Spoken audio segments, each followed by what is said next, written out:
Unleashed.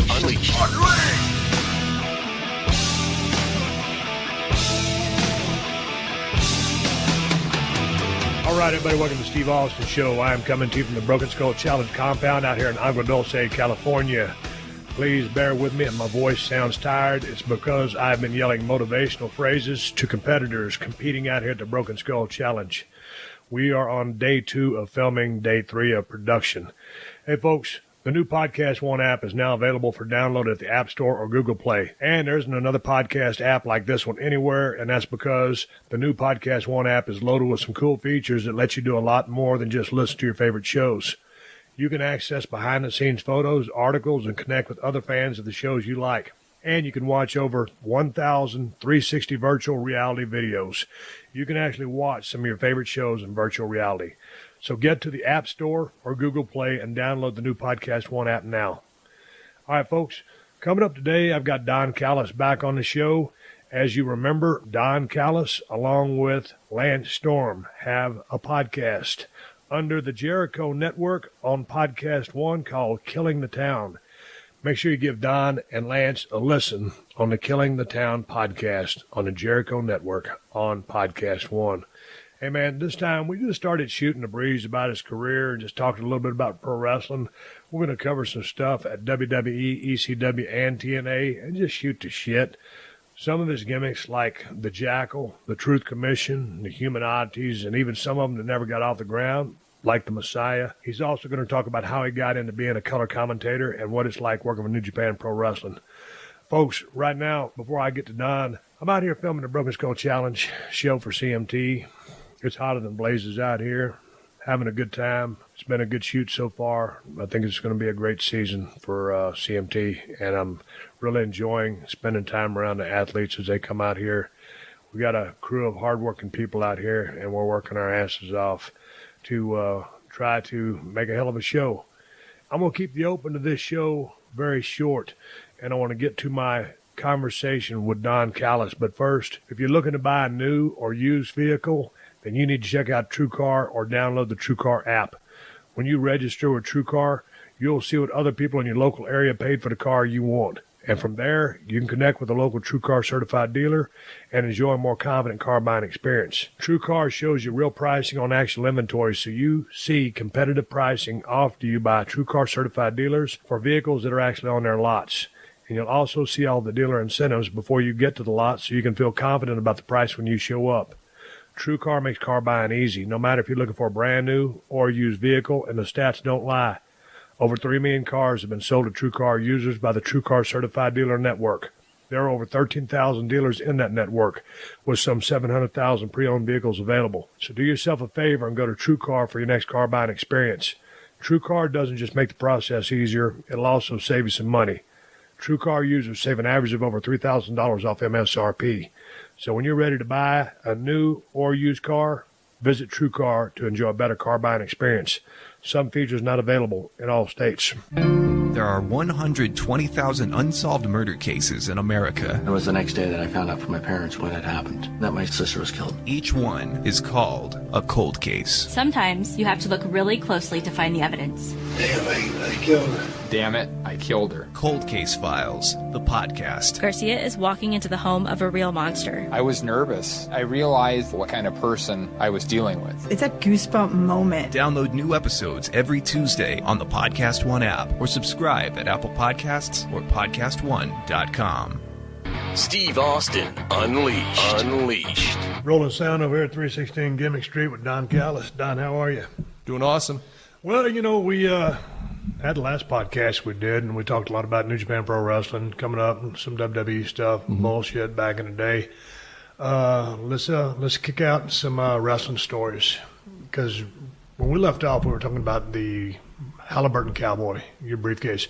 Back in the day, when you got into the business, for some reason, all the boys carried briefcases. Yep. You know, and if you was making any kind of money, you had a Halliburton. Yep. If you was making good money, you had that gold Halliburton she was bragging about last week. Or if you were making no money and were a mark from Canada, you had one. It was perception. It was.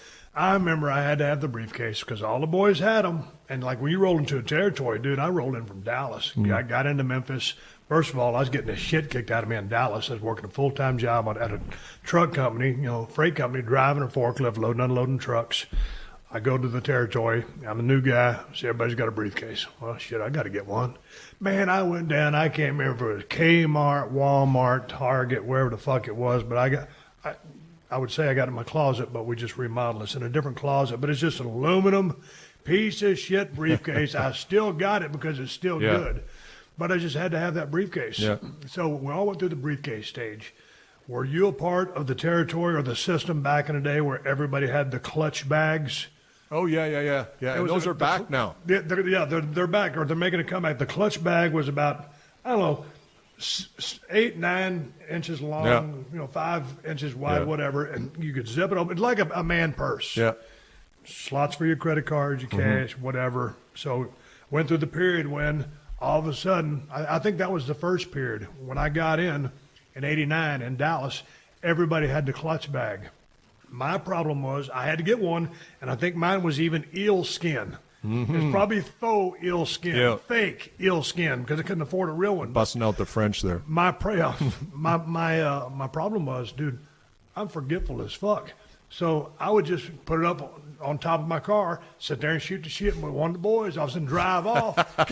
You know that freak out moment? Where the fuck's my clutch bag? It's about 6 miles back, motherfucker. Yeah, I lost 2 of those bitches, and that's when it's like, okay, I'm not cut out to carry the clutch bag because I'm too stupid. Yeah. And then here comes the fanny pack. And I'm thinking, dude, I'm in tough guy mode right now, okay? A couple of years in the business, fanny pack. Ain't no way I'm going to wear a fanny pack. That's bullshit. You see the tourists, old people, that's for them. Yeah. Sure enough, 6 months later, had a fanny pack because all the boys had them, and it was the thing to do. Turns out it was a great fucking gig for the business because, this is speaking for myself, credit cards, cash, all your receipts. Back in the day, you're dealing with a lot of quarters, nickels, stuff like that. Carried your change in there. Always had a pen, a couple of pieces of papers. If I saw a billboard, writing ideas down, gimmicks, all kinds of stuff. So the fanny pack, after swearing I'd never, use one, couldn't be caught without one. I even wore some out on Monday Night Raw cutting promos. Then when I left the business, fanny packs weren't cool anymore. Went to a money clip in my front pocket. That's where I'm at today. But going back, the clutch bag and the fanny packs.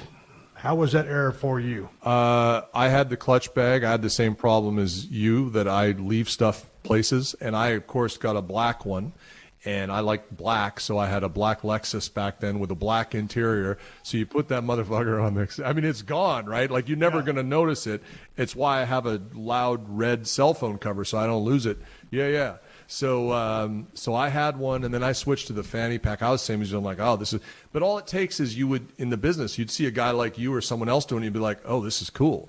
And then I had to get me the high techs, and the shorts, and everyone was like, I mean, I don't know if you started the thing with the shorts and the high tech, but everyone was doing that. Like, high tech made lots of money off the boys. And so I bought into all that stuff, Here's a quick story for you. I've never told anybody, but it's been so long ago. Back in the day, started wearing those high-tech Magnums just because I like wearing them. They were badass. They're comfortable. Boots. You could wrestle in them too. So anyway, I wasn't going to start doing anything Hollywood related, but for some reason Vince thought I needed an agent. So I had an agent just to handle outside stuff. So the high tech says, hey man, we'd like to, pay Steve X amount of money to wear high techs. He already wears them. We'd like to endorse him.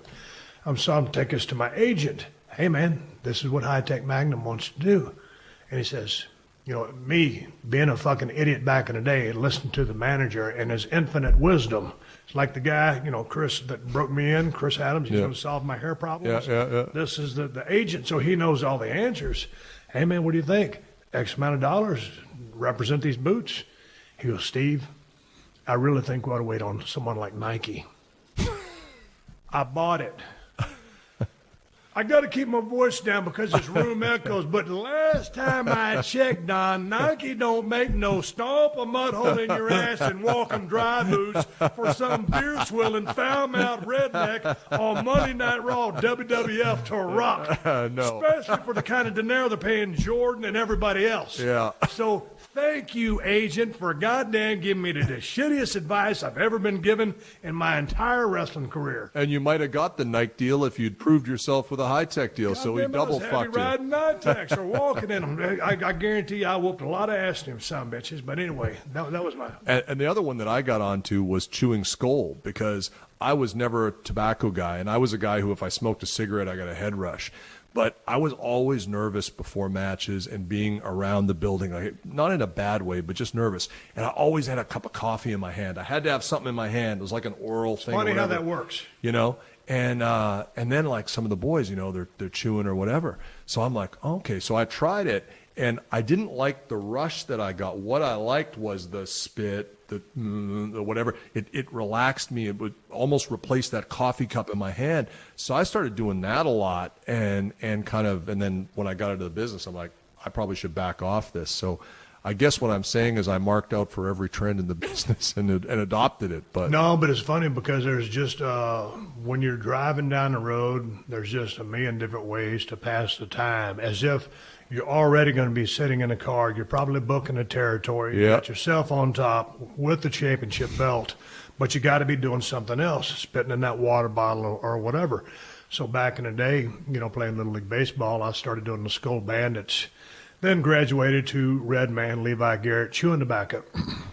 Then after chewing tobacco for years in the business, up and down the road, Renegades Rampage was one of our sponsors in World Class and USWA. So, hell, I got free Red Man chewing tobacco. Hell, I was in heaven. Was making $5 a match, but I was getting free chewing tobacco. Anyway, after doing that for years, kind of gum started eroding. And so, you know what? You might want to stop this, Steve, and change over to something different or more healthy. Yeah, I'll switch to Skull in Copenhagen. Perfect. Yeah. So when you're a chew guy and you see a dip guy, two different things, because you're using, what do you call it, smokeless tobacco. Yeah. It's in your mouth in different spots. But chewing tobacco, you spit a lot. Skull, you don't spit as much. It's not as much volume. Whole different thing.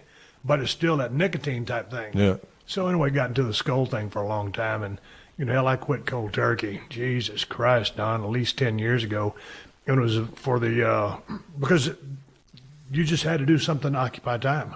Yeah. And so you rode down the road, and that's what we did. When I quit, I was miserable for about 4 days. Fuck. It was like a second on a clock. Every time it ticked, that was like a minute. Yeah. And then I'd go to the gym and just wouldn't even want to work out because I couldn't even concentrate. But then I got over that. How was quitting for you? It wasn't bad because I didn't like the nicotine rush. Like, I'd prefer to have a drink to get a buzz or whatever, because the nicotine rush made me dizzy and I'd feel sick. So as soon as I'd start to get the rush, I'd take the dip out, have some Diet Coke or whatever, and then I'd put another one in. So I didn't miss the nicotine. What I missed was the process, because putting that dip in my mouth in the car became part of my creative process. Like, I'd find, like, okay, let's talk some shit now, blah, blah, blah. It wasn't necessarily helping me, but I associated talking about wrestling and figuring things out with having a dip in my mouth or a cup of coffee in my hand. It was like, I guess, a social crutch almost for me. So quitting was hard in terms of, like, and I started eating more too, because it's like, you know, so that's where it really kind of fit in for me. But just the coffee cups. Man, if there ain't a coffee maker in the back of the dressing room, I don't know that there'd be a wrestling show. I've worked for some promoters who don't have coffee, and I never understand that at all. When I worked for TNA for 7 months after I did my MBA, and we would work the Nashville Fairgrounds, and it was a shit building, you know, no air conditioning. I've said that before. Thank you. It's a horrible building. And they had catering for us in the White Trash Cafe at the end of the road. We'd go down and do catering, and it was fine. But they had a thing like where they wanted you in the building, and I'm like, I'm doing the Mr. McMahon gimmick there. I'm not wrestling, so it's like I'm there from 1 until 8 o'clock at night when the show starts, and it's fucking brutal because there's nothing to do. And they had no coffee, and I used to say to Jeff, like, maybe we should get a coffee maker in here or something, you know, and I was jonesing for it, and they wouldn't. So finally, Shane Douglas, a good buddy of mine, and I said, Shane, let's fizzuck off and go to Starbucks, right? And he's like, oh, we're going to get heat. I go, oh, don't worry. So I went to Scott D'Amore and I said, ask Dutch if he wants a coffee, and I'll get you one too. So, oh yeah, great. So Shane and I'd go to Starbucks for ourselves. We'd be gone for 3 hours, doing the run, and we'd come back with coffee, and then we're allowed to do it. But it really helped me because you're sitting around there all day with no coffee. You start falling asleep. Like, it's brutal. And I faced that a bit in New Japan. They've got like a coffee maker with pods in the back. But I sometimes feel funny because, like, I'm not one of the boys. I'm not taking bumps, so I don't want to. So I usually just try to bring my own in. Yeah, but goddamn, you're the grizzled American veteran. That's right. I think you've earned your right to a cup of Joe. Well, I got to be careful because I start talking shit about opinions or tell stories, and I guess not arrogantly, but in my head, I'm like, oh well, they know that I used to wrestle, right? Because to me, when I hear guys talk shit about the business and they've never taken a bump, I get turned off, right? But like, why would these kids don't know who the fuck I am? Like, they don't, and why would they care? So it's like, I always kind of try to like make sure that, okay, like they understand I took bumps and paid dues and came up the hard way. I'm entitled to talk about some of this grizzled veteran stuff, So I kind of ease into it, I guess. Okay, here's one for you. And this is an open platform. If you've got an idea, something comes to your mind, go ahead and throw it out there. Or we can kill my podcast. I'm kidding you. Speaking Carney. Mm-hmm. Back in the day, you got in the business. I was in Chris Adams Wrestling School. Shit, we was just learning the basics. Chain wrestling. Well, first of all, we learned how to just tumble, roll, and take bumps. A flat back bump, slapping the mat. That's what we learned. Then a little bit of chain wrestling. Chris never taught us no Carney. You get in the business, all of a sudden, the boys are back there doing the gimmick, the gizmic, and talking like that. And what the fuck's going on? So you're riding down the road with the gorgeous Gary Young, and you learn to speak Carney. Yeah. How was this in Canada for you? It's not that hard to pick up. It's pretty fucking The really funny thing is that I taught it, my friends who weren't in wrestling picked up on it. So they'd use it, and they'd say, oh, that chick just gave me the office. Like, so all these guys that are not in the business are using it. I remember I was with my cousin one day, and he and I were real tight. And we were like talking some stuff about some girl, and his wife was there, and like she was cool. And I said something like, blah, blah, blah, Piazantes. And she looks at me and she goes, this isn't really that hard to figure out, and I understand what you guys are saying. I'm like, yeah, I guess it doesn't really, it's not like speaking Chinese or something. So broke you into the language. Was it incumbent upon you to learn the system? I don't think we had to, but I think I liked the idea because we were very much protect the business. That's how Tony brought us in. So learning Carney was a part of kind of protect the business. And, yeah, I think I just picked up on it from some of the Calgary boys that were in. When I broke in, they were still shaking hands with the one finger, which I actually do now just to mess with people. So it was so old school. I'm like, why do you shake hands like that? Oh, so people don't think I'm stiff. Okay. You could still be stiff even though you shake hands like that. But what about that handshake? Because I would always call it kind of like the bird perching on a limb. Yeah. That's the kind of grip that it was. Yeah. So I remember I started doing that for a while too. I did it for a couple of years. But, as of a decade ago, I sink her in deep. Get a proper handshake. Yeah. If you do that bird landing on a limb gimmick, you're out. Yeah. What the fuck is wrong with you? And I think I really clued into it when I went to New York in '97. And everyone was doing the big handshake.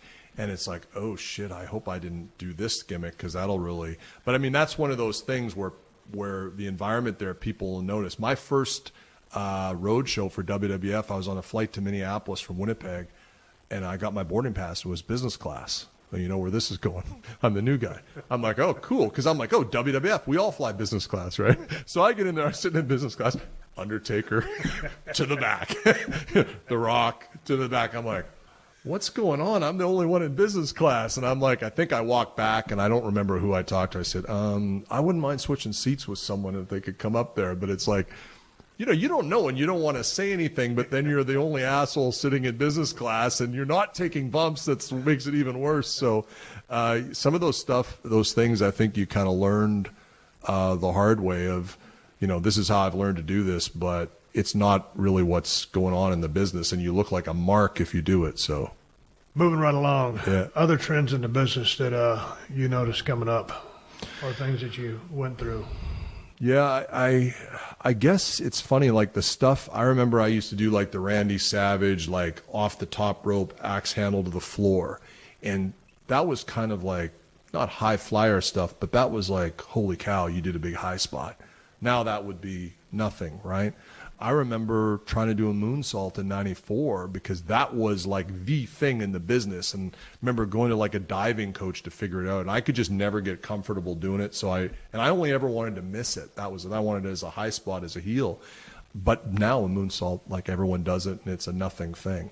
I think that so many of the lessons that we were taught coming up in the early 90s or whatever it was are a lot of the things that some people will say, oh yeah, grizzled veteran, whatever, bitter, but they're the hardest parts of the business. It's a lot harder to get a reaction. Like Bret Hart, you control the crowd with a headlock, because you knew how to work. That's the art form to me of the business, and that to me is what is lost. And the concern that I would have from a kind of a business perspective is who's teaching that stuff? Because if you're not in the ring with a guy who knows it, you're not, like, I think it's awesome that Terry Taylor, who was my tag team partner in Canada for a couple of years, is the finishing coach at the PC. It's probably the best decision they could have made. But unless you're getting the ring time with those guys, like I always used to say, I learned more in a match with Rick Martel, Jim Brunzell, those old time guys, than I would in 500 matches with someone else. So how are those guys going to get that stuff? So I think that to me is the part that's missing. And I think it can be gained. Like I look at New Japan and I go, people think Japanese wrestling's all high spots. And it's funny, Tanahashi, who I kind of was talking to you about before, who I think is like a Japanese Kerry Von Erich from a charisma perspective. He was asked about the difference between Japanese wrestling and American wrestling. He said American wrestling is too fast and they do too many high spots, which is the opposite of what you would think someone from here would say about wrestling. No, I actually raised my eyebrows when you said New Japan would be too many high spots, because I don't think, in watching like Okada Omega, those two matches, selling, it was all selling or execution of an offensive move. Yeah. It wasn't a spot fest. No. I mean, not from a headlock position or anything, an armbar, and then sending someone and doing trademark high spots. Yeah. So no, I don't see that with New Japan Wrestling at all. I just see it as high level work, paced in a good pace. Mm-hmm. And you certainly need to hit the gas pedal in certain spots, slow down, commas, periods, exclamation points, with respect to the cadence or speed or flow of the match. But I don't look at New Japan Wrestling as a high spot fest at all. Mm-hmm. I think some of the criticisms I'll hear from people who maybe don't know enough about the business is there's not enough selling. And I'm like, the main matches are all selling. And it's really good selling. And, you can't necessarily, the Japanese fans are very different now. And people say, well, I laugh when I hear fans start to do sing-along chants and do all this stuff. I mean, I remember working with Bulldog Bob Brown in 1989, and I think people started chanting boring, and he just sat on the chin leg. And he's like, now we got him, kid.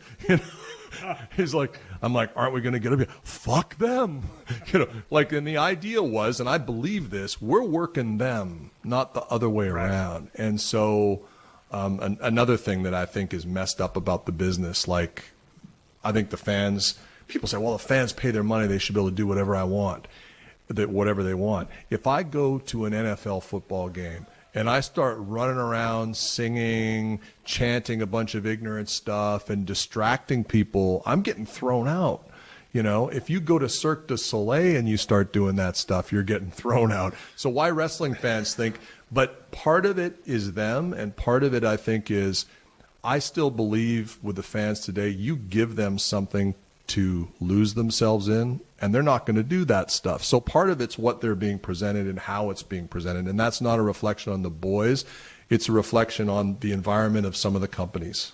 Is it not proper etiquette then, Don, to go to a Cirque du Soleil show and start of This Is Awesome shit?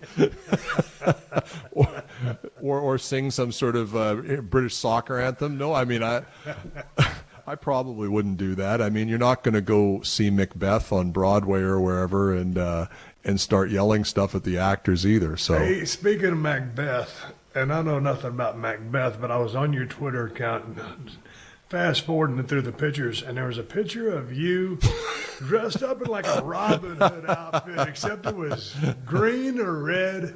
yeah. What was up with that? So when I was in university, I did a minor in theater, mostly because they had really good parties. But it actually was good for my wrestling because you had to be on stage, and so I went on. But I was always in like the Stanley Kowalski kind of Brando type roles back then. Someone got the bright idea to put me in a Shakespeare play at something called Shakespeare in the Park. And I'm like, okay. So they're like, oh yeah, you have nice hair. You'll look good in the outfit. So they give me this outfit. Now it's 100 fucking degrees and you're outside in the park. So it's hot as a motherfucker. And I was the worst Shakespearean actor ever. Like, I sucked. No, don't be so hard on yourself, man. How were you? I was really bad. Did you kill the territory? I think I killed Shakespeare in the Park for sure. And and they took these pictures, which are just like heat-seeking, ridiculous photos. So I thought it was funny to tweet it out. Yeah. What was the picture of the dude laying in a leopard thong on a bed reading a book? I think I was ribbing somebody, and I can't remember who it was. It wasn't a friend of mine. Captions. I'm thinking, man, I got to get in this guy's head and find out what the fuck's going on. I think I was ribbing. It might have been Disco Inferno or something because we had a little thing going back and forth. So what about the Black Mask? So when I went to Japan, one of the things I noticed, because I'm still at base, I'm still a wrestler. So even though I'm a color commentator, I want to get over, but I don't want to get over in a way that takes away from the talent. So when I went to Japan, I noticed everyone wears white surgical masks. And I'm like, oh, this is kind of a funny gimmick. If I did this in Winnipeg, people would go, oh, it would get me noticed a little bit, right? And I was in the airport in Tokyo one day, and I saw these two gorgeous girls, models, they must have been, and they had black surgical masks. I'm like, that's cool as shit. So I'm like, I'm just going to see what happens when I do this, because it's something I can do to get over with the Japanese fans without taking away from the product. So as a rib on myself, in a sense, I wore this black mask. Just when I walk out, I take it off when I call it. But it started to get over, and people started wearing them, and then so I'm just like, okay, this is Black Mask Nation now, and plus when you're out of the business 13 years, people are more shocked when they go, holy shit, what happened to his hair? What happened to his face? So it allows me to kayfabe. I just need one for my hair, but I did get one of my buddies. I took a photo with two of the girls at the show, and all in black, and I didn't have a black mask. I gave them my black mask. I thought, oh, this would look better if I had a black mask. So I called one of my buddies. I'm like, can you Photoshop a black mask on me in this thing so we all have it? He's like, oh, yeah, no problem. I'm like, maybe give me some hair, too. And he's like, what kind of hair? I'm like vintage Brad Pitt. He's got good hair. So he sent me the photo, and I tweeted it out. It's like Brad Pitt when he had, like, the frosted tips. It's just brutal. And I'm like, okay, we'll see if anyone notices. So do you wear the black mask when you go to Japan? Only when I, like, walk out in front of the crowd. I don't wear it like on the street. What about putting them out at the gimmick stand? They haven't allowed me to do that just yet. I don't want to say that it's not over yet. You still consider yourself one of the boys? Yeah. Or a worker? I'd like to monetize it. Yes, absolutely. So I don't know how I do that just yet. Cut them in on a little bit of I'm split. going to get a photo of you in the black mask. I'd sell some. Well, I mean, hell, I'd 316 walk on the front. I mean, there'd be so many cops stopping. The guy stopped in here with a gun. That's the funny thing is, if I went through security in Winnipeg or Minneapolis wearing that friggin' mask, but in Japan, everyone has them. This is a very different kind of culture. So gimmick thing I was trying to get over, and I'm not sure if it's over or not, but I'm not giving up on it. But the thing about the black mask, it just looked kind of sinister. They look kind of cool, and I mean, I thought it looked cool. Dude, my thing is. But again, you walk to a 7-Eleven that get up on. Down here. Looking at I might try this over on La Brea or something. Yeah, tonight. the dude working behind is gonna grab that shotgun underneath the cash register. See, my thing is, and I learned a lot from Jim Ross when I got to work with him a little bit as a color commentator. My favorite color commentator of all time is Jesse Ventura. I love Jesse. I thought Jesse hit all the right points. I always liked about Jesse, and I brought this when I worked with Joey Styles in ECW, and I try to bring it now with Kevin. Jesse would every once in a while remind Vince McMahon, oh, like when you were a wrestler, Vince. Like, he just get that little subtle dig in. And Jesse was a rock star in his own right, but he never took away from the talent in the ring. And the other thing he would do is he might not, as a character, as a heel, he might not like Randy Savage, the babyface, but he'd always put over what a great athlete he was. And so I've kind of always tried to walk that line of, like, I want to be over because me being over helps me to get the talent over. And people have said, like, my color commentary style is very different right now because I'm very much like that 90s heel. So people know about Kenny Omega and our connection.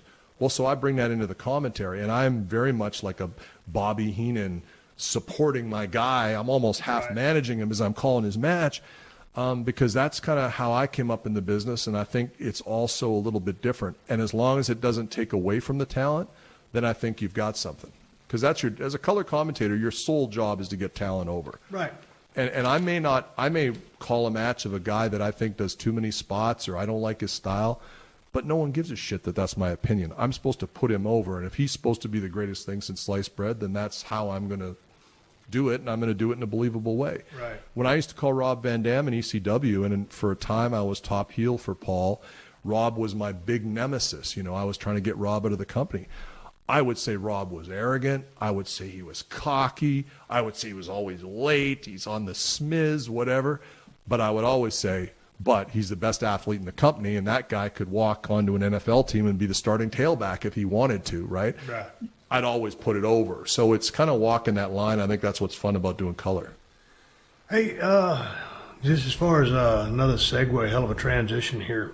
I was watching some stuff on YouTube from you when you was with the WWF, and it says weirdest WWF segment ever. Also worst. Well, also, even before we get to that one, the match between Steve Blackman and Recon, and you come descending down from the rafters. Yeah. And I heard the story on the Chris Jericho podcast. What the hell of a promo? Thanks.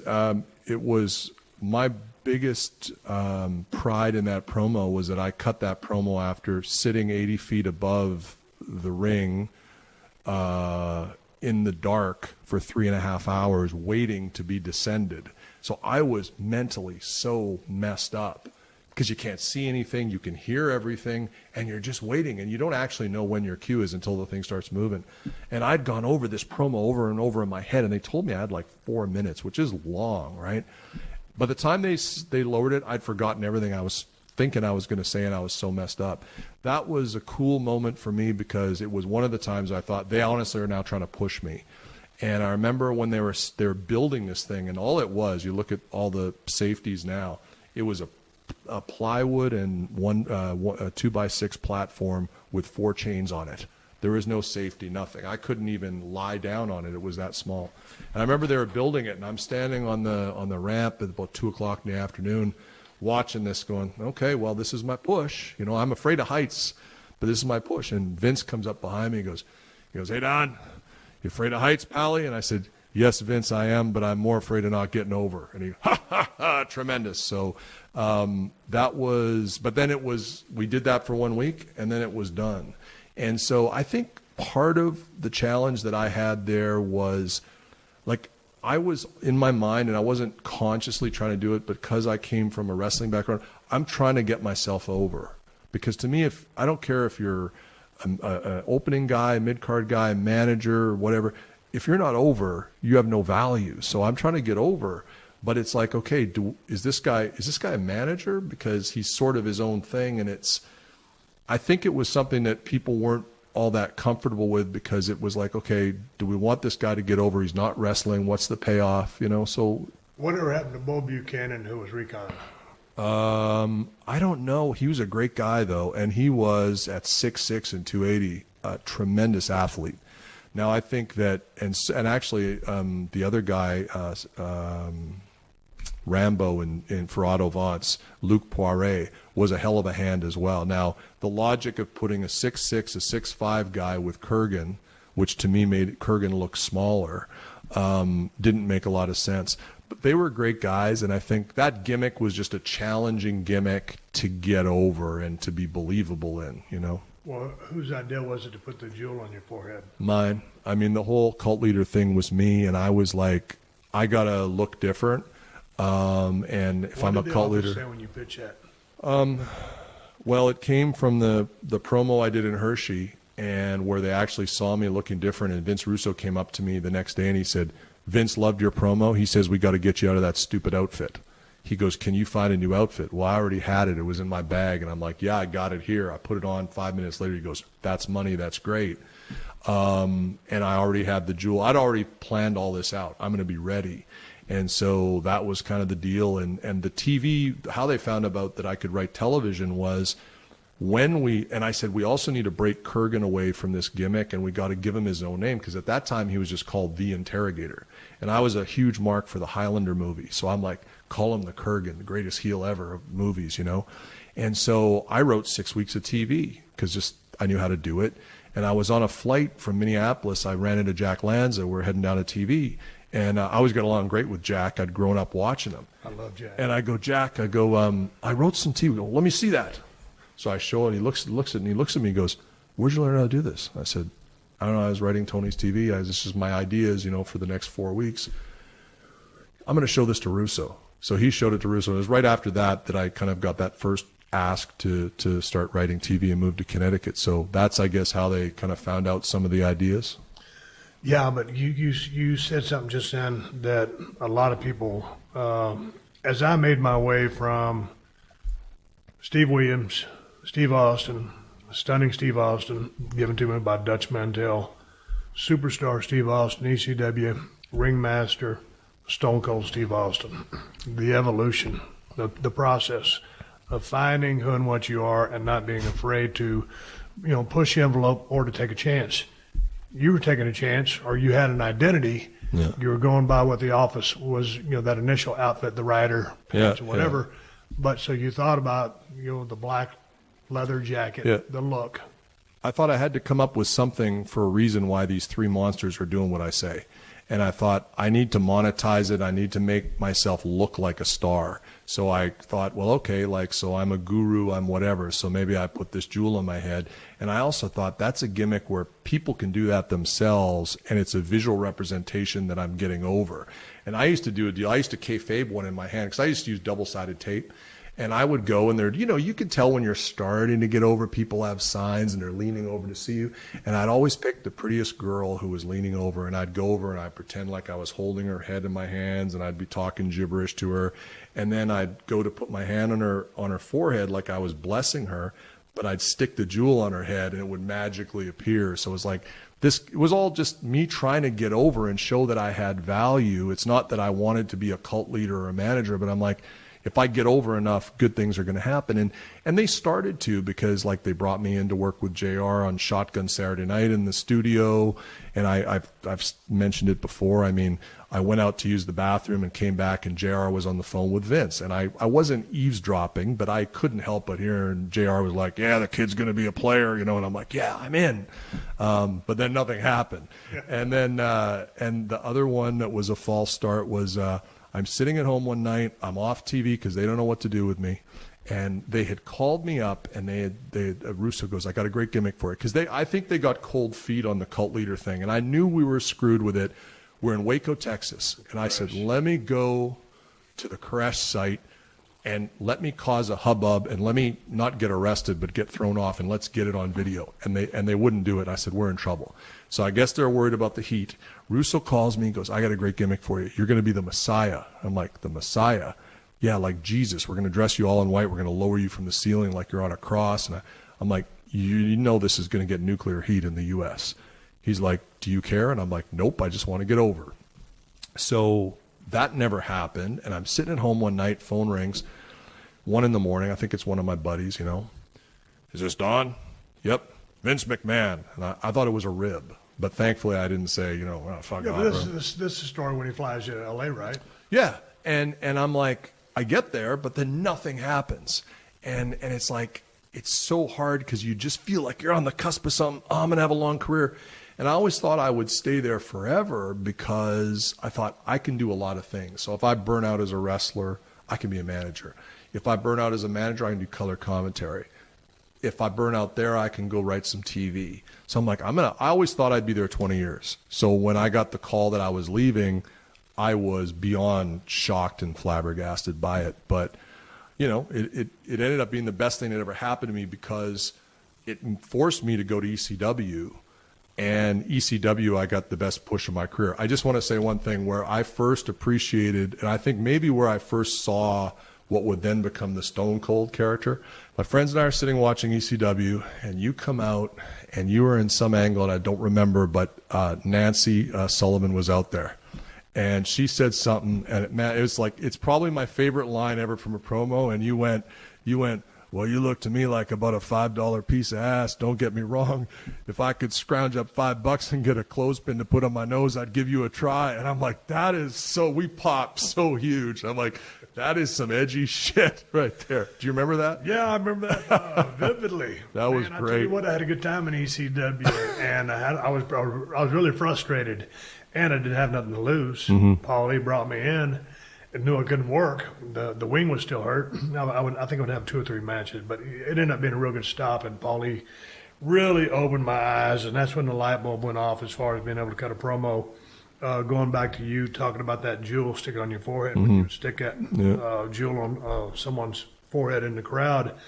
Every now and then, if I was working with someone, like a Bret Hart, I would do a rib. I would get a Sharpie, and I would draw eye right there in the middle of my hand, and then I put an eyebrow on it, or eyelashes on it. And so at some point, probably about the 10, 12-minute mark of the match or whatever, this is house show stuff, I'd go for the test of strength. And I'd be looking at Brett, and I'd go like this and look into my eye. When he looked over to Paul with my hand and a big fucking eyeball. You know Brett pretty well, right? Yeah, real well. When you pop Brett and you get him to put that little smirk on his face, and Brett's like the ultimate pro inside of the squared circle. And I love the guy. I have so much respect for him. So anyway, when you can get Brett to turn away or put his hand up to block his smile from being shown, that's a pretty good day at the office. That's tremendous. Go ahead. No, I was just going to say, and I want to just say, like, without Bret Hart, I never would have got into the WWF. And Bret was such a great, and I don't think he gets the credit for how many Canadian guys he helped. Because, again, in 94, 95, there was not a clear path as a Canadian guy to how you got in there. And he really broke the door down for guys like myself and, more importantly, guys like Edge. I don't think Bret always gets credit for that, but he very much changed how independent Canadian talent were viewed.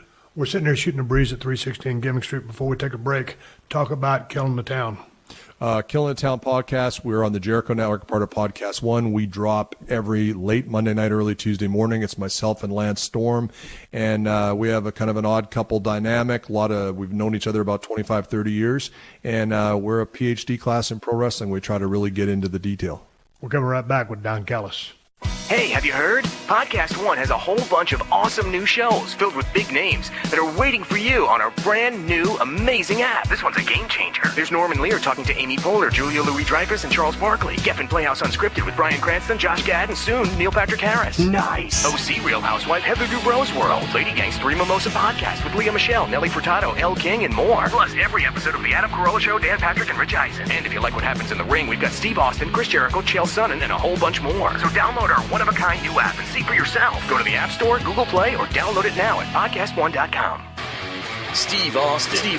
Unleashed. All right, we left off talking about one of my favorite opponents, if not my favorite opponent of all time, Bret the Hitman Hart, and how he got Canadian talent into the business inside WWF. Instrumental in your career, and Edge as well. What did you do for Edge? Edge, is it that hard for a Canadian guy to get into the WWE? Well, it was, because there wasn't like a clear path. You've got to do all the visa paperwork and whatnot. And I was a guy who, like, I remember when Vince used to come to town, Bulldog Bob Brown, who lived in Winnipeg, would like book the job guys. And Tony, who brought me into the business, always said, don't ever be a job guy on Vince's TV because you'll have a stigma.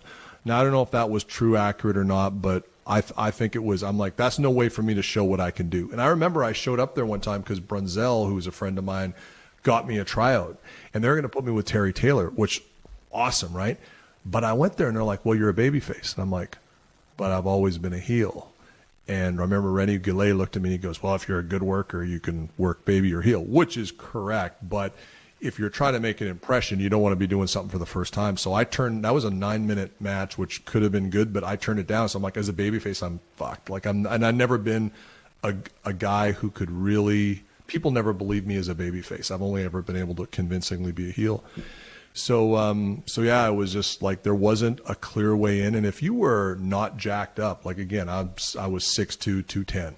Edge was 6'4", probably 220. You didn't fit the mold. So what Brett did was he had the ring at his house, and he had guys like Glenn Kulka, Adam Copeland, Edge. I think Jay Riso was out there as well, and some other guys out there living in Calgary, working out at his house with Leo Burke and himself. And I think that just provided a way in. I remember saying to Brett, "Do you want me to come to your house?" And he's like, "You've been in the business 6 years. You don't need it. Just stay sharp," type of thing. But it was just cool. It's like, and when I didn't get into, when Martel went to WCW, I had heat with the WWF office because they thought that we tried to screw them and go to WCW, and they didn't want me, which actually wasn't the case. I wanted to go to Vince. It was my dream. I always loved Vince's company. And it was Brett that saved that. Brett got on the phone with Vince and said, "Hey, the kid's good. He wants to come to work, blah, blah, blah."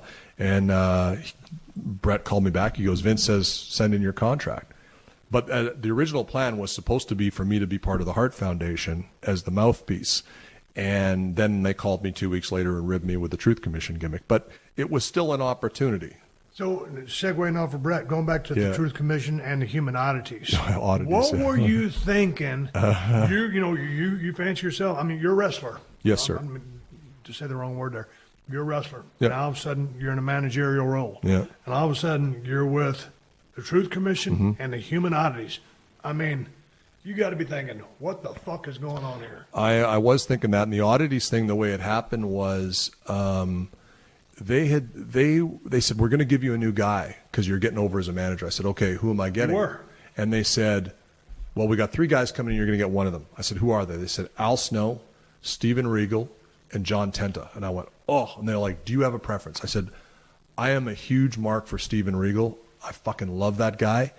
But I go, I think Al Snow, because he was doing the head gimmick in ECW. I'm like, you could do like an interpromotional thing where he's bringing the head out, but then the next week the head's got long hair. Then eventually the head's got the gimmick on his head. And it's like cross-promotional, and he comes and we go back and forth. I'm like, boy, that'd be awesome. I said, because I need a technician. I've got all the giants. I need a technician. Yeah, we can't do that. I said, okay, can I have Regal? Oh, Regal, Yeah, no, you're getting Tenta. Well, why'd you ask me then, right? I'm like, okay, Earthquake, awesome. Grew up watching him. He's not going to be Earthquake. He's going to have a mask, and he's going to have a humpback. I said, why does he have a humpback, Vince? This is Russo. Well, because I've been told that if he has a humpback, he's always got one shoulder up and can't be pinned. So I'm like, so you're ribbing the guy. So then so we're doing promos one day. I'm sitting in the back with Russo, and he's like, where are your guys? I'm like, they're coming. I got like 5 guys now, all giants, right? So they're all coming down the hall one after the other. And then Luna was with us too. And Russo looks and he goes, Jesus Christ. And I go, yeah. And they're all walking like single file. And I meant it as a joke. Like, I loved all those guys. I'm like, yeah, I go, we're like a parade of human oddities. And he looks at me and goes, where'd you come up with that? I go, I just said it. He goes, I'll be right back. And all of a sudden it was the oddities.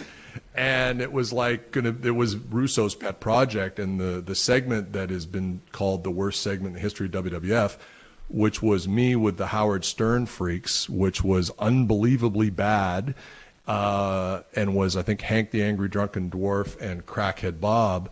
And like, those guys were, I don't know if they're drunk, high, messed up, whatever it was, but it's like they basically put me out there with them and it's like cut a promo. So I'm like, how am I going to work this? So I came up with this idea that my character was such an asshole that he would take these people who are messed up and put them on TV to get attention for himself. So I again wrote 5-6 weeks of TV, and we actually brought in a girl I knew from Detroit who was an exotic dancer who had size 88 breasts, Rachel Rockets. And I had her come out and with a white tank top on with these huge, gigantic things that said "smells like ratings." And then she had another T-shirt that said "Jackal me off" on the chest. So anyway, I'm like, okay, so I'm exploiting. So I actually booked these two guys who have a genetic disorder in Mexico. They're called the Werewolf Brothers. They're covered head to toe. I bring them in as a tag team. And I had all these freaks that I'm like, okay, Russo, you want to do this? We're going to do this. And it'll lead to, I'm trying to make lemonade, right, in a sense. And then all of a sudden it was just off. And it was like, okay, we're not doing this anymore. But it was a terrible, terrible segment. And I took heat over that segment too, because it was like everyone knew it was a disaster. And it was, I remember Bradshaw saying to me, we're in Winnipeg and for a house show right after that. And I think I was playing crib with someone back when people played crib, another thing from the business. And Bradshaw came in, he goes, Jackal, that was the worst goddamn thing I've ever seen in my life. And I looked at him, I went, you're looking at me like I came up with the idea. I just had to go do it, right? Well, I give you credit because every time you say something, you're always ready to get over it. Doesn't make a shit. I mean, you ain't afraid of no. That's what life's about. So here was the other funny thing about the oddities. So it's dead now. Now they bring us back, and Vince Russo goes, oh, we're putting Sable with the oddities. I'm like, whoa, we're getting a push now, right? Oh yeah, it's going to be a huge push. You're not with the group anymore. I'm like, what? They're like, Vince thinks you're too talented for these guys. I'm like, yeah, but they're going on the road making money and I'm sitting on my ass. So I'd rather not be talented and make the money. But how Kurgan turned into an oddity was after the WrestleMania where you took the belt from Shawn and then Mike Tyson. I'm at the after party and Kurgan's there with his wife. And Kurgan says, my wife's going to have me dance. I'm going to get up and dance. I'm sure you'll have a laugh. I go, dude, don't do it. He's like, why? I go, don't let Vince see you up dancing. And he's like, well, my wife wants me to dance, blah, blah, blah. I'm like, don't do it. He got up and he's dancing, disco dance, whatever. He's pretty good. But I'm not watching him. I'm watching Vince. And I saw Vince catch the eye. And I'm like, he's not a giant anymore. And within a month, he was in a tuxedo dancing. And then that's the night I learned, don't ever do anything in front of Vince that you don't want to do in front of millions of people. Who was doing the dancing? Kurgan. Hey, whatever happened to Kurgan? Had a successful run as an actor. He's been in a bunch of big movies. He's actually done really well. I talked to him about 6 months ago. Honestly, I can say maybe the nicest guy with the best heart I've ever met in the business. Just a super guy who probably he's a tall guy who had a great look and probably should have gone further as a wrestler, but I think they rushed him a little bit. Don, I don't know if you can hear there's workers in the background. My dog is going ballistic. It's just tearing the shit out of me. I'm killing my podcast right now. You're the host of your own podcast. Listen, Killing the town with Lance Storm. But this is the one-man clusterfuck. And now you've been dragged into the quagmire that I live my life. But the dogs are over, though. That's the thing. Goddamn, the dog's over. What is Kurgan doing now? I thought he got into some acting or something. He was in a bunch of big movies, actually, as kind of playing a heater. And he's got a job in New Brunswick. I talked to him about 6 months ago about that. And still doing some acting, but I think it's like more of a sideline thing. Well, that was awkward enough. Where do we leave off? Pick me up. Call a high spot. Jesus Christ. I can't be Jesus Christ. So you're willing to be Jesus Christ? I was willing to do anything to get over. I didn't really care. Anything they came up with that indicated Vince saw something in me, I was willing to give it 100% because it was like I'd kind of been that close a bunch of times. So I was like, I just want to get over the hump. Like I think I can do it, but they have to believe I can do it, you know. So, but that gimmick was going to get a lot of heat if you start to portray yourself that way in the U.S., I think. So when you did the thing that was kind of going down, you pitched the Koresh type thing in Waco. They backed off because they were feeling the heat. Yeah. Was that about the time when they cut the legs off the Gold Dust gimmick for a shoot? That might have been around that same time period, yeah. Because was that, give or take, was that 96 or 7 or was that 97? After? That was like because I was riding with Gold Dust when I first came in as ringmaster. I might have been Stone Cold, but me and Dustin used to travel together. Yeah. And when they gave him the green light with that Gold Dust thing, I mean, man, he had some shooting awesome. heat. Yeah. And he was working every night with Shawn Michaels, and they were working a main event. I was working probably third, fourth match on the card, whatever. So me and Dustin ride the show. Shawn and Dustin would light it up for the main event every single night. And, of course, you know, two guys of that caliber, you know, it was a lights-out match every single house show. But, God damn, Dustin had a shit pile of heat. But then all of a sudden, the backlash started kind of coming Yeah. in, and they chopped his legs out. And now I'm so happy for the guy because he's still up and running. He's a great worker. He's doing some of the best work he's ever done. He can still move at the rate he can move. I don't know how he can do it at that age. But, man, when they truly had the green light and the focus on him, that was an awesome gimmick. What did you think of that? I thought it was fantastic. I thought what a great way for him to come out, be able to do his own thing. He was always an excellent worker, but I think he showed people a lot of his creativity. But it's hard to do a gimmick like that if they start to pull back on it, I think. Well, yeah, if they start pulling back on anything, you're kind of dead in the water. Hey, man, we were last time we talked, New Japan was coming to Long Beach July 1st and 2nd, and Cody Rhodes is booked on the first night with Tanahashi? Okada. So what'd you think when Cody Rhodes left WWE and just decided to go his own route, ended up being the Ring of Honor champion, and then all of a sudden he's headlining some great matches with top Japanese talent? I think it takes a lot of guts to break away from something you're comfortable with and kind of go out there and do it. And I think Cody, from what I understand, he came up through the WWE system. So he didn't have that opportunity to kind of be out on the road like a lot of us did, grinding, doing your own thing. It almost is reverse. So I think, good for him to go do that. But at the end of the day, he bet on himself. He bet on himself that he could get over by himself because that's kind of what he's doing. And I think he's done a great job with it. Now, where he takes it from here, who knows? But I think, as you know, there's something nice about calling your own shot, too. There's something nice to calling your own shots, but like you said, dude, it takes a lot of guts to walk away from a company the size of WWE when, dude, you know all the other companies in the United States. Yeah. But, if you're in this business, to me, you want to work for WWF. And so to jump off when both him and his wife were employed there, right, and then go do his own thing, I give him a lot of credit for that. Absolutely. I remember Bret Hart saying when he was thinking about leaving WWF for WCW, he said, I think he likened it to being in prison. You've got your cell just the way you like it. You know the guards, you know the yard, and now you're going to go somewhere else. There's that stress, too. It's like if you're familiar with it, it's comfortable for you to come to work every day. So, yeah, it takes a lot of guts. And to bet on yourself in the most public of stages, too, I think he deserves a lot of credit. I always thought that they didn't let him go. And the first time I heard him on, I think it was Jericho's podcast, I'm like, this guy's funny. This guy's got a real good sense of humor, good personality. I don't know that it ever came out in the other environment as much because they got so many guys. Now it's coming out and people are seeing it. Who had the sense of humor? Cody. Oh, I didn't really think I don't know him well enough to know that he has that sense of humor. Yeah, no, he's a real entertaining guy. You kind of like just let him go in a podcast environment. So, and I think that's going to start to come out even more than it already is as he does his thing with the Bullet Club. So, the Bullet Club, to me, that has been a faction of guys that has kind of transcended the business. Yeah, I mean, it's crossed over culturally. I mean, their stuff, I know they do Ring of Honor stuff, but basically mainstays in Japan. Yeah. How is the New Japan machine, or how important is that to the New Japan product?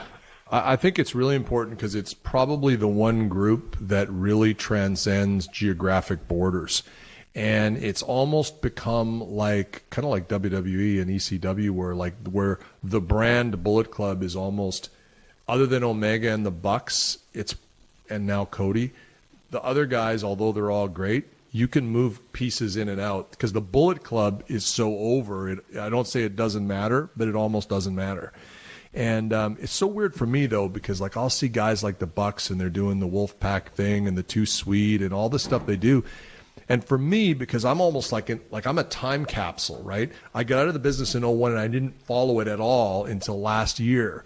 So I see this and I go, well, this is a lame knockoff of the NWO. Why would anyone do this Click knockoff?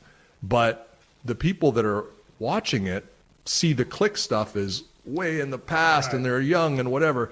So it's so weird for me to kind of come out of that time capsule and go, oh my God, why? It's like to me if in 1997 I went out and was going woo woo and doing Ric Flair. It's like, yeah, we know you like Ric Flair, don't be a mark, but the stuff is over and it's like, okay, I'm old and I've been out of the business, so. I think I talked to Kevin Nash about that. I think some of the Bullet Club guys, I thought the story was they gave him a call and said, hey, man, is it cool if Yeah. We do your shit out Which here. is smart. And then they were like, hey, man, yeah, if you can get it over. I mean, we got it over back in the day if you want to do it. And both Haku's kids are in the Bullet Club, and those two kids, the Gorillas of Destiny, are just absolutely fantastic as a tag team.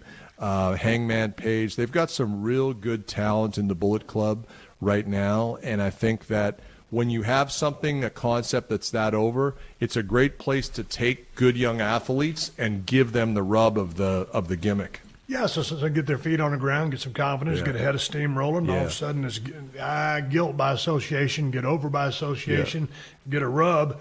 And all of a sudden, it's like some of those guys have some tenure that have been there for a while, start leaving, and then other guys come in. You keep you keep everything strong. And I think the smart thing that Kenny and the Bucks did was they came up with this idea of the elite. So it's like the group within the Bullet Club, and it's like, okay, these are the three guys who are really the top talent. And that has caught on like wildfire. It really has, yeah. I mean, I know that Kenny's T-shirts are like one of the, if not one of the hottest selling things on Pro Wrestling Tees, and I don't even know, and to me, these guys are kind of doing it themselves. It's like if you actually had a marketing machine behind you, or you had a talent agency, like how many more of these things would you sell?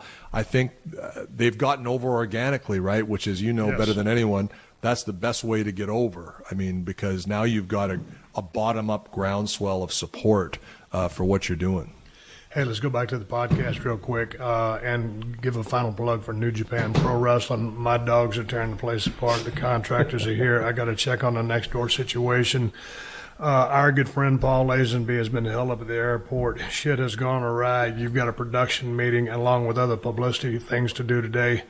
Let's bring it home. New Japan Pro Wrestling and the podcast. Yeah, so I'm telling you, Hershey, shut up. Stacy, keep this in. I want you to experience I'm over this. with the dog. Yeah, no, I don't want you to experience this bullshit. So when you go back and tell Lance, yeah, when he said it's a clusterfuck, he ain't lying. It's a shoot. He got color while we were doing the podcast. So Killing the Town podcast, where my dogs and my cats do regular run-ins as well, and I tell Lance to leave it in, so I'm used to it, on the Jericho Network, and we have a lot of fun. Hopefully people will check us out.